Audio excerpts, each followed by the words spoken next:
said he was coming, I got excited. He looked like he could be your uncle. I know. I'm his real daddy.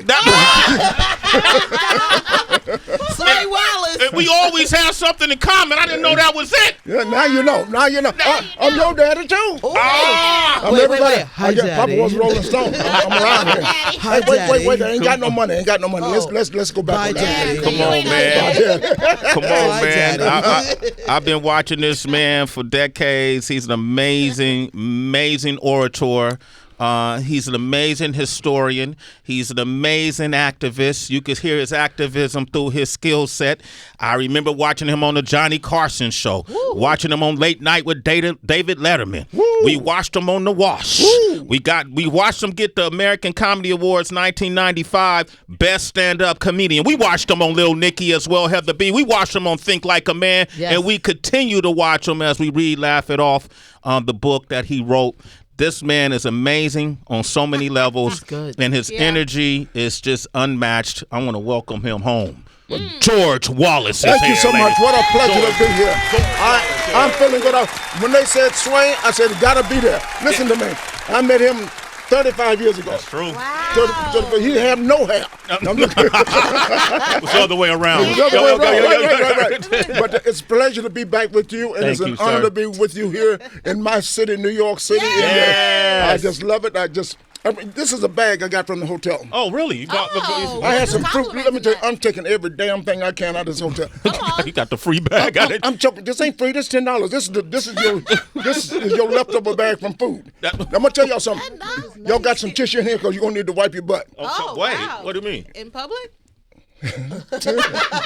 My room rate is $5,000 a night. Mm-hmm.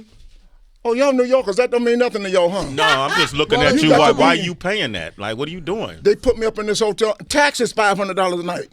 The taxes are If $500. the room is $4,700 a night, the tax is $500 a night. Yeah, that makes sense. And I ain't gonna be here long, cause I'm getting my ass back in that room. Matter of fact, y'all come down to the room. Y'all come down to the room. You gotta do the interview in the room. Yeah, do the interview in the room. Listen, we had breakfast. My fruit was $34 for breakfast. I believe that. Yeah, bro. In a hotel. So yeah.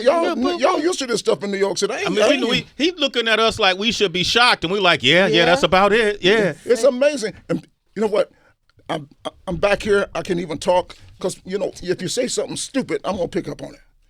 Last night, I ordered DoorDash, right? And I live on the 31st floor. So the reception's at the front desk. We have your dinner here. You want us to send it up?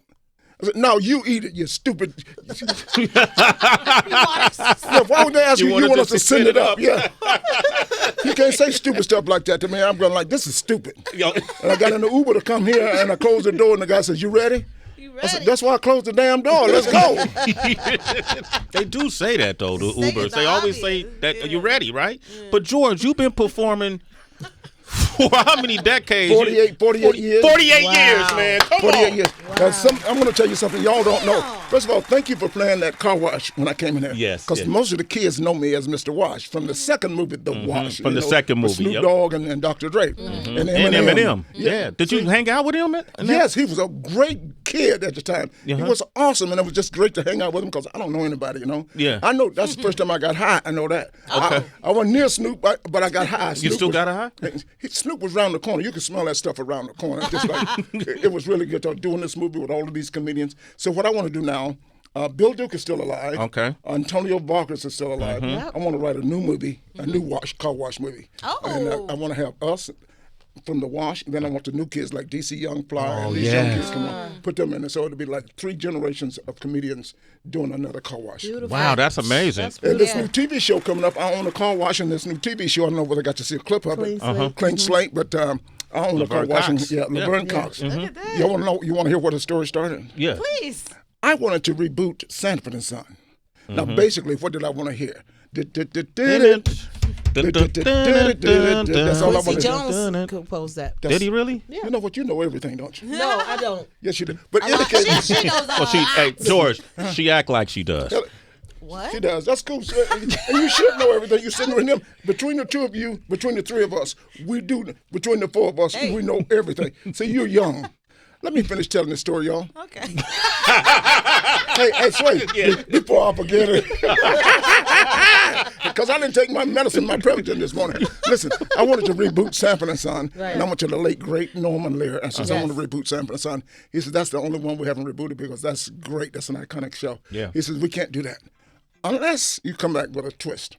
So I went and I was talking to a friend of mine. We were sitting there, a guy to help me write my book, Dan, and we were talking about, at the time, Orange is the New Black was the hot show. Okay. I knew nothing about Laverne Cox. I just knew everybody was talking about it. She's Emmy nominated. I said, then a thought went off in my head, what if I had a son that went to New York City, like all of us come up here, we leave home and come to New York City, try to do our thing, be what we want to do, and then we think we know everything. So what happened, my son did come to New York City to do his thing. 23 years later, I get an email that says, Dad, I'm coming home tomorrow. Ding dong, the doorbell rings, and I said, I tell the whole community, my son is coming home. Ding dong, I open the door tomorrow. The most beautiful lady you've ever seen in your life. And I said, I don't know whether you're selling Avon, because I'm not ready to the return of Jehovah, none of that stuff like that. Get the hell out of here. And she said, Dad, it's me. Silence for the next 20 minutes. My son is now my daughter. I don't accept it. I'm crazy, but I got to learn. I got to be educated to let people live and be who they want to be. My next door neighbors Thelma Hopkins, that's right, Thelma Hopkins, you know her, the singer. Yeah, of course. And she teaches me that, you know what, that's your son. You got to love your son no matter what. And that's your child. Your child, You got to love your child no matter what. And I'm into this stuff because I love everybody. I don't care who you are or where you come from. Yeah. I just love people. That's my goal, and wanting to love everybody. So I want to be educated and learn how to live, let live, love, let live. And that's what this show is all about. I love that. Oh, come on, It's man. all into the community. A lot of kids leave home for different reasons: drug abuse, child abuse. She left home because she wanted to be who she wanted to be. Now, I need to know, and I'm glad I need to know that I can be educated that, hey, if somebody else is happy, I should be happy too. And that's what it's all about. It's all about love and happiness. Amen. Love it. Man, George Wallace is here. I love that. I like that concept, Thank you man. so much. Thank and you. we're talking about clean slate, and it's so timely right now when you see what's happening in the political sphere. Exactly. But of course, Right? and you know what's going on, and that was the subject in the Grammys. Talking about trans people. Now I'm old, okay. I rode the back of the bus as a black guy. I know what discrimination is. I don't like discriminatory practices against anybody. Anyone. Yeah. What'd you say? Anyone. Anyone. Yep. Just live and let live, love and let love. So I'm going to learn a lot of things about my daughter's life, and she's going to learn a lot about me. Because I'm just like Fred Sanford. I'm old and I'm stupid, and I want to take my hat off, but they say I look like Lou Nail's mama when I take my hat off. Not Lou Nell's mama. I want to go. But this series is going to drop on Thursday. Stop. That's my sister. No, stop. Yo. Lou Nail is one of my best friends. I know. Y'all peoples, yes. And I want to do a show with her. I actually wanted her to be my first Aunt Esther, but Thelma Harris is my Aunt Esther. Yeah. We fight all the time. What do you see us fight? Yeah. Man, shut up. You shut up. You don't tell me what to do. And I want you to see, you got to see all 8 episodes. Beautiful. And it's going to blow your mind what happens at the end. Clean I slate. love this. Clean slate, man. Give us a round of applause. It's Thursday. Son comes home, and now he's trans, right? Yes. Or she's trans. She's trans. Yeah, She's there it trans. is. There You go. gotta get it I right got now. it, man. You I'm gotta there. get it right. And not only and I'm willing to learn. Oh, say that again. I'm willing to learn. That is the key right there. You know what's I'm willing to learn, and that's what I'm going to. Every time I say something wrong, I got to put some money in the jar. Yeah. And that's, every time I make a mistake. I think it's called the trans jar, and then that $1, $5, but I'm learning. And You're that's- learning. Laverne has been on our show before. Salute to Laverne Cox. Offset, what did you learn about Laverne Cox? What was your conversations like? What'd you say? What was your conversation? Off screen? Yeah. Just, she's a professional. I just treat her as Laverne. Yeah. And we learned a lot just by, I'm going to be your friend no matter what. I think I'm kind of a little, one thing about me, I'm going to be your friend right up front. See this guy operating the board? The ugly one I'm talking about, the ugly one. What What the hell you turning around for? You know what I don't know him, but I just became his friend just like that. And the guy that came out to get me, what's that little punk ass boy name? Lonnie. Lonnie's no punk, man. He's a young king, man. We became friends right off the bat. That's the kind of guy I am. I just love people. Yeah. And I thank God every day. But I wanted to be a comedian since I was 6 years old. And like I said, I'm doing it for 48 years. Wow. And I thank God every day. Sometimes I choke up and I thank God because all I do is lie. I just love to make up You know what? You know what I want to ask you, because you being in Georgia, being in Atlanta, right? Yeah. During the '90s was a real, outcoming for the hip hop scene, Outkast, and all these different, everybody lives there. Goody Mob, all these different great groups were coming out of coming out of Atlanta at that time. Yeah. Where were you at that time? What did you see? How did you like that? What did you see in that time period? Who did you connect with? Let me answer this question. First of all, I was in New York City in the 70s and the 80s. Yeah. So I'm not a crazy-ass disco person. We come out of the disco, Studio 54 and all that stuff like that. Yeah. Let me talk about music. I hope Diddy get 40 years. I hope P. Diddy get 50 years. I hope Sean... Okay, keep going. Keep going. What else you know about I'm pissed music? at him because all these entertainers, they never invited me to one of them damn parties. They need to lock his ass up forever. He said Diddy, he said Sean Cole, They he need said to lock his ass up forever. You know I would have gone to one of those parties. Hey, George, we were talking about I got Atlanta my hip hop own scene, baby. George. I got my own baby. Goody Mob. That just came up. Yeah. TLC, But I was telling you, I'm from the disco era. So when all of that started in the 90s, okay. I was doing Arsenio Hall. I'm one of the comedians that started working. I'm one of the black comedians that started working and worked. I did this night show on a Thursday, and I worked forever. Next night, I was in front of about 17,000 people with Natalie Cole. So I've probably worked more than anybody else as far as at the time, and we only had 3 stations, NBC, ABC, and CBS. That's right. Mm-hmm. And then they had, so when I worked, I had to work clean. Mm-hmm. And at that time, so in the 90s when the hip hop was coming out, I hadn't gotten into it yet. Okay, all right. That's so interesting. I missed a lot, but I love these kids now. I love them all. You know, from Betty Wap to, I'm going to go see Betty Wap. Is he in jail now? Yeah. So, were you going to jail? My friend. Okay, that was beautiful. That's when I started cussing. I met Waka Flocka Flame, so I used him for cussing. Waka Flocka, so you say his name. I don't use the whole name. I just said Waka Flocka. Like I was at church Sunday, and my bishop walked up in the pulpit. I said, "Look at this Waka Flocka. Look at this. Look at this Waka Flocka." So that's my cuss word. Oh, got it. That's your cuss And word? all you Waka Flockers listening right now, we want to thank you so much, and we appreciate you more than you know. And I'm Dr. George Wallace, and I love you, and there's absolutely nothing you can do. And you know my phrase. Yeah, man. Come on, George. What you talking about, man? We know your phrase. You're George Wallace. Hey, can I ask you about this, too? I was watching Arsenio, some old clips of Arsenio, and I'm just convinced he's the greatest nighttime personality, had the greatest nighttime show ever. Did you young people hear what he just said? Now, you know I did Tonight Show, I did Mary Griffin, all those shows. Yeah. I did Arsenio more than any other comedian. Oh, wow. And I'm the one that created all of those the athletic jackets. I'm going to bring it back, too. I'm the first one to take those jackets, too. Oh, my God. I just got a jacket of Muhammad Ali. I was in oh, wow. You would freak out. This is a Muhammad Ali jacket, inside and outside. But it's just a great jacket. It just took me away on your thoughts. Yeah. But yeah, Arsenio Hall, as far as I'm concerned, he helped me more than anything else. Arsenio Hall and I and Will Smith started Your Mama jokes. Okay. That's when we started talking about your mama. And one day, I was talking about Will Smith's mama, and they said she was in the audience, and I went, whoosh. and that's when the other kids wrote the Your Mama books, but they called me the king of the Your Mama jokes back in the day. So I did that, and I came to New York City and did radio. I was doing radio when I met you. I was doing Kiss FM. You were doing Kiss FM. So y'all know I'm a radio person. And we were doing Hot 97 at There that you time. go. There you go. Now I you remember know. that. Yes. Yeah, so I'm a radio person. You know I love what y'all doing right now. Come on, I know y'all you got the great. One day you don't want to come in. Either you, I'm gonna come and sit in for you. Okay, well that happens a lot with me, so you You're gonna be working, right? you come in, you can do it for me. But this is a great job you have, and I think people. I teach young kids. Make sure you enjoy your life because it's so important. You know, just because I got a degree in marketing and advertising, and it doesn't matter. You don't have to do statistical analysis the rest of your life. You might enjoy arranging flowers or painting cars. The money will come. And you sit here every morning and you bring joy to people that are listening, or every afternoon, whatever. We have the greatest job in the world. There you go. George Wallace is here, man. I love that you mentioned DC Young Fly. Yes.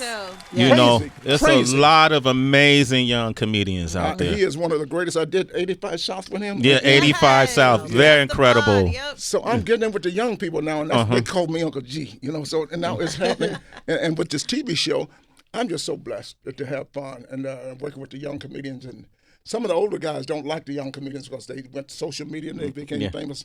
And you ever hear some of these older guys say they didn't put the time in, but they got more people in the seats than you do. Yeah, that's enough. So as long as as long as they're having fun and doing their job and making a name for themselves, do it. Let me ask you this: you brought up Sanford and Son. I'm trying to ask you as much as I can while I have you. Did you write on the Red Fox show? He's doing some history here. I didn't write on the Red Fox show, but when he left Sanford and Son, I did write the Red Fox show called it was a variety show. Remember? The variety show, yes. Yeah, when he left NBC and went to ABC. Yeah, I did write that for a year, and then it lasted for a year. But it was really cool, and I always wanted to be like Red Fox and Sammy Davis Jr. And Lena Horne. When I left Kiss FM, I went to Las Vegas for 30 days, and that turned into 6 days, 90 days, and then turned into 15 years. So I spent the last 15 years, and I'm the only black person that I didn't work for the hotels. I own this show. And that's a real residency. When you hear people now what do you mean by that? You own the show. That means I owned the room. I did the marketing. I did advertising. I had 26 people working for me. I did all of the handshaking, going to the hotels. You just can't have a name when you go to Las Vegas anymore. You got to be in the know. You got to know people that buy tickets, like timeshare people. They buy these tickets. I had 750 seats to fill every night, And so I had to do all of this marketing in my head. And I just love doing that and owning the show because we don't get to do that business-wise. Yeah. And so that means I was in charge of everything. But Red Fox was a really adamant businessman as well, right? He was, but he lost a lot of stuff. And I want to die like Red Fox and Sammy Davis Jr. too. They died broke, Yeah. And I figure if you die owing the government $800,000, $900,000, you did something good, wrong. Huh? Okay, all right. you did pretty good. You owe that much money, so. Wow, this is great. George Wallace is here, man. While I got you. Right? And people say the government came and took everything. Hell, they dead. They don't know. Hell, take all my shit when I'm dead. Excuse my language. What kind of show is this? This is whatever you want, man. You can cuss on here? Yeah, bro. Thank you, Waka Flocka. Why you didn't tell me that when I walked up in here? You Waka Flocka. What's that guy doing over there just looking and laughing? That's Tyler. That's his job. Tyler, how you just do nothing? Just laugh. Make sure the guests feel funny. I heard that. I heard that. Yo, let me ask you this, man, because it ain't too many people I can ask about Richard Pryor being on stage with Rodney Dangerfield. It ain't too many Robin Williams. It's not too many people I could talk about these people to. Oh my God, I can't believe it. Yes, cool. Can you tell me about just even what it was like behind stage when you would do stand up with these guys? Any stories stick out? First of all, Robin Williams and I born on July 21st, same day. Yeah. Wow. Let me give you some more. You got to look it up. And you got to look. More people, entertainers, and celebrities are born on July 21 than any other day of the year. Look, check that out. Crazy, man. It's hard to find, but it's in the book. I read that. Tyler, look that up. He can't even read. You know what? Yo, damn. But Mr. Richard Pryor, Wallace. hang on. It's Dr. Wallace, by the way. Oh, Dr. my bad. Wallace. Correct Get this me, straight. please. Yeah. Don't you feel better since I'm sitting here talking to you? I do. Okay, Dr. Wallace. No, Richard Pryor. Robin Williams was a great guy. And back in the day, you know how hot he was? And being a comedian, we had to follow Robin Williams or Richard Pryor back in the day. So that's how we learned. And had to go on stage, and Milton Berle, a whole lot of people back in the day, Red Fox. We were really tough comedians because they were they were the act. Yeah. Robin Williams and Richard Pryor. Now, the last thing I remember about Richard Pryor when he did Live on Sunset, he went to do new material. And all the comedians were standing in the back of the Comedy Store, and we go like, it ain't working this week. This time it ain't working. That's a whole week. Second week, man, this is terrible.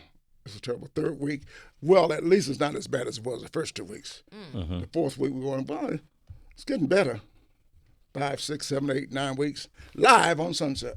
Put it together, went crazy, and just it was history. A blessing to see that come to fruition. Yes. From nothing to a major You release. saw the work, right? Man. Man. And we don't mind working. Sometimes I still do 6, 7 shows a night.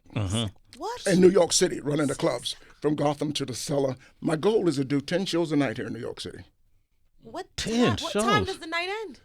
The night ends around 2:00 now. It used to end at 4 in the morning, but I'm going to do like the Cellar downtown. Yeah. They have 4 rooms, so if you do 2 shows at each room, that's 8 shows. And then I can do the comic strip. I can do Gotham, and And it's really good to be able to. That's why if you come to New York, you can work. You can work. No other city like New York City. Just great. The comedy clubs are there.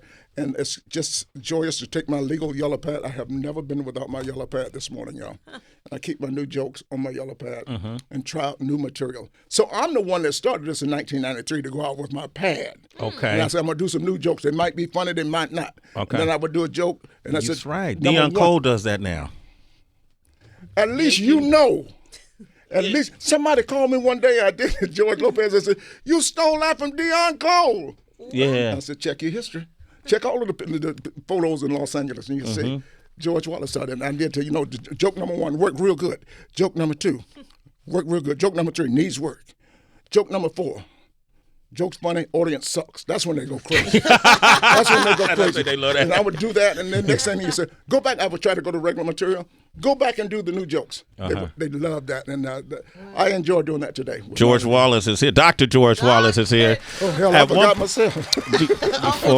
He was like, where? Uncle Who? G, Uncle G. Uncle G. Yeah. Jerry Jerry Seinfeld. I was going to say Springfield. I'm thinking Seinfeld. Jerry Seinfeld and you you guys have a relationship or had a relationship at one point, correct? At one point. Yes. We started the same day, same time, Catch a Rising Star. Wow. Yeah. I'm actually the real George. George Costanza. Okay. Oh. That's what I heard. I'm actually the roommate for 13 years. For the Seinfeld show? So there's a George Costanza that plays his best friend, and then there's Kramer, who's the roommate who lives across the hall. Yeah, he's been on the show, the guy that plays George. He's been on this show. Yeah, Jason Alexander, very good guy, but I'm the really real roommate for 13 years, and we've been best friends for 48 years. I'm going to meet him for lunch as soon as I walk out of here. Tell him we said peace. I ain't going to tell him nothing with his punk ass. What did he do? I'm going to tell you what he did. He got married, and he and his wife told me that out of all the people we know, Jessica, out of all the people we know, I'm the only one that did not give him a wedding gift. I said, look, listen to me. I was the best man in his wedding, okay? Wow. Now, I flew across country back in 25 years ago. It was $1,500 each way on the airplane. That was a lot of money back then. Yeah. We stayed at the Four Seasons Hotel. That was $500 a night. 5 nights, okay? I rented a tuxedo and a limousine, and I served as best man and usher. I told him, you're looking at your damn gift. Oh, my God. And then I told him, you and your wife come upstairs and unwrap it. Let me tell you something. But listen, no, a lot of people, and I do that in the audience sometimes. What you laughing at? Do you think I should have gotten him a gift? No, I think you did great, George. Did I do all right? Didn't I do all right? I mean, he should have. What happened? I'm sorry. But I'm blessed that he's my best friend. I think you did great. Out of all the friends in the world to have, now he has become the richest comedian in the world. $1 billion. They say he says he'll deny it, but it doesn't matter. But I'm proud to be his roommate. And he says stupid stuff. We're flying to Las Vegas last month. He said, "You need to get your own plane." I'm going, what the hell wrong with this plane? We don't need no 2 planes. It's crazy. He doesn't like me to talk about it sometimes when I go to his house, like, I don't know. This guy's got so much money on the island. His house is so big. When you punch the security code in the gate, Waze is still giving you direction to the house. In 2,000 feet, you will have reached your destination. And then it's just crazy. You have to learn how to live at another level. They got some restaurants in New York City. We went to a restaurant tonight. We ate steak and everything and just got up and walked out. And walked out, didn't pay the bill. There's some things going on in this city. Y'all have no ideas. There's some richness in this city that you have no idea. And got up and walked out. Dude, I've been with him at the Rolex place. There's a lot of rich people just give what they want and walk out. They're already set up, and the people say, just send them a bill. That's a lot of money. You got a lot of money when you can do just send them the bill. Should I be talking about it? Okay, let me stop talking about it because he's going to kill me. Nah, we're big fans. Tell him we said please. I ain't finished. I went to bed one night. That's right. I went to bed one night, 3 o'clock in the morning. I got up to go pee. I come back, my bed was made. and a chocolate on my pillow. I'm going, I got to. Y'all think I'm kidding? It's a whole nother level. It's a whole nother It's level of richness. rich. It's the richness. It's a whole It's nother the level It's of wealth. richness and the money and I'm doing real good. Okay. Yeah. I'm learning, but I'm not used to these hotel prices at $5,000 a night. No, that's a things lie. like that. And, Did you pay it or somebody paid it for you? You know damn well I didn't pay Clean somebody. Slate all right. I'm trying to pretend that I'm paying it because it's a lot. Yeah, man, that's a. Yeah. Have you ever stayed in a hotel with $5,000? And I got a small room. I got a small suite. No, I ain't never The other done one that. got this $10,000. You've been to hell. You've been to these hotels, have you? You been to heaven? I've been, yes. Heather has. Nah, not me. Oh my You gosh. the biggest hotel snob Ever. I ain't never paid no He didn't $4,000. say did you pay. Hey, He just said have did you you been stay? there? Did you It's stay? different answer there. Yeah, this is like vacation, Shut like up. you It know. doesn't matter. You It's not no stayed. every- I did okay, maybe one night. I don't know. I don't recall it. But Shit. you won't make a habit of spending $5,000 a night for a hotel, though, will you? No, No matter how much money you got, right? doubt it. See, he's like me. Yeah. I bet it. Next year, next year, Not out my pocket. next year when I become a billionaire, I'm still not gonna pay that kind of money. There I'm you not go, gonna look man. at Do me you like I love just. it? Do you love the hotel? I'd rather stay in a hotel than stay at home. On my door in Atlanta, I got that little sign, please do not disturb. I love living. My house is designed like hotels. Every time I go to a new hotel and I see lights and stuff like that, I love that. I love hotels. You love hotels. I don't like room service, but I love hotels. I do too, but $5,000 a night. Nah, I don't see that. I don't either. Nah, not for me. I gotta ask you about Eddie Murphy before you go though. I know him. Yes. I'm just wondering for like how comedians talk about may have make mention of some of the newer comedians today, like the DC Young Flies, the Chico Beans, some of these guys. What did they say about Eddie when his wave hit the comedy scene? Well, everybody back then, that was the man to look up to when they started. Okay. Of course, yes. So he didn't get comedian hate at the time. I don't think so. I know Eddie would like to do stand up today, but what it is, it's tough being a comedian. And when you want to come back, he's been away. Yeah. You got to work every night. I mean, when he went on to the Tonight Show and all of that, people waiting for him to go crazy. One time he just didn't do much. Remember that time he didn't do it, just said a few things. But we want Eddie to come back. But it's tough. It's tough, huh? To go back with new, and he's got kids, and he's got the millions of dollars.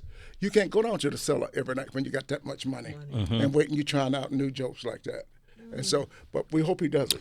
Well, Martin is doing it. Yeah. Salute to Martin Lawrence. He's out and about, getting busy with it, right? This is true. I'm curious to. I won't do a top 5 list from you, but top. In a random order? Dave Chappelle goes out a lot too. Dave yeah. Chappelle Dave does it. Chappelle, he does it, a lot. And I love Dave. I did Madison Square Garden with Dave. Did y'all come to our show? We were there. Damn. Yeah, I was there. Yeah. It was And, incredible. Just that's the first. That's the second time I got high hanging out with Dave. With Dave and them, okay. Donnell, they asked me, did I get the munchies? I said, no, I got no munchies. I said, what you do when you get home? I said, I ate some leftover Chinese food, a pint of Haagen-Dazs ice cream, and a whole bag of Doritos. I said, was that the munchies? I think I had it. Huh? Donnell told you that? Donnell Rollins. Donnell Rollins. And Donnell is really good. Yeah. Yes, he is. Does he smoke? I don't know. Somebody in the back smoked. No snitch. Ain't zone. nobody snitched. Everybody, I don't know. He's a funny guy, and I tell you what, I respect him so much. Yeah. I respect all the comedians, everybody, and the ladies too. You got Yamanika, Yamanika, and you got what's that lady out of Boston did the Tom Brady roast? What's her name? Her name is Nikki Glazer. Oh yeah. No, the black lady. The Tom Brady role? Did you get, Look that up for me, I Tyler. don't, she was a from Boston? I'm not sure. We'll figure it out. she was we'll really get it. good. She was really good. But there's a lot of good ladies out there. look up- Joel, Just look up black Joel, woman yeah. on I'm Tom glad that Brady. you bro. shouting out the women. Yeah. Oh, you got to, and I work a lot with on the road. Marshall Warfield, y'all don't know Marshall. Marshall Warfield, Are Night you Court, going to come Night here? Court, Are you serious? Night Court. We love Marshall her. Warfield can come in here. Absolutely. She's a legend and an icon. I'll make her come in here. Please. That's my job is to help people come in and Are you connect. serious? Man, I'll give Yes. you my number, Love George. her. She can tell anybody you think should come up here. I'm gonna give you my number. I Hit me appreciate up. that. Yeah, You gonna absolutely. give me your number? Daddy. So yeah, So was the comedian Sam J? Sam J. She was one of the best. She's one of the best in the game. Say that again, man. Sam J is one of the best in the game. Hands down. So she's a young girl, and that's a young lady. I love it. And now I'm going out on the road. I'm doing an experiment. You would never guess who I'm out on the road with now. What was that? I said, when I was in Las Vegas, I did some crazy stuff. I'm the first one to ever, you won't know this man I'm talking about, I'm the first one to ever bring in Sly and the Family Stone. After he walked off the show, what was that, the Grammys, he walked off the show many years ago with the blonde hair. In 26 years, I was the first one to ever have him on stage at my show in Las Vegas. And it was actually recorded on Times Square and all the boards up there. I had him, the odds were 41-1 that he would not show up. Really? Sly and the Family Stone. In my showroom, the people were going crazy. He was late, of course, right? People going, I know this was some bullshit. I know this was bullshit walking out. And then he was late, 20 minutes late. He came downstairs and he hit that key and he started singing, if you want me to stay, I'll be around. Let me tell you something. Yeah. People dropped. They were standing on top of tables. They was crying. They were going crazy. And I had never seen it. And that he had always been my favorite singer before Prince. Where's he from, Sly? San Francisco. Right. You should have. You know what he playing? He know what he's doing. He know what he's doing. Yeah. You peep the game. So I knew his sister.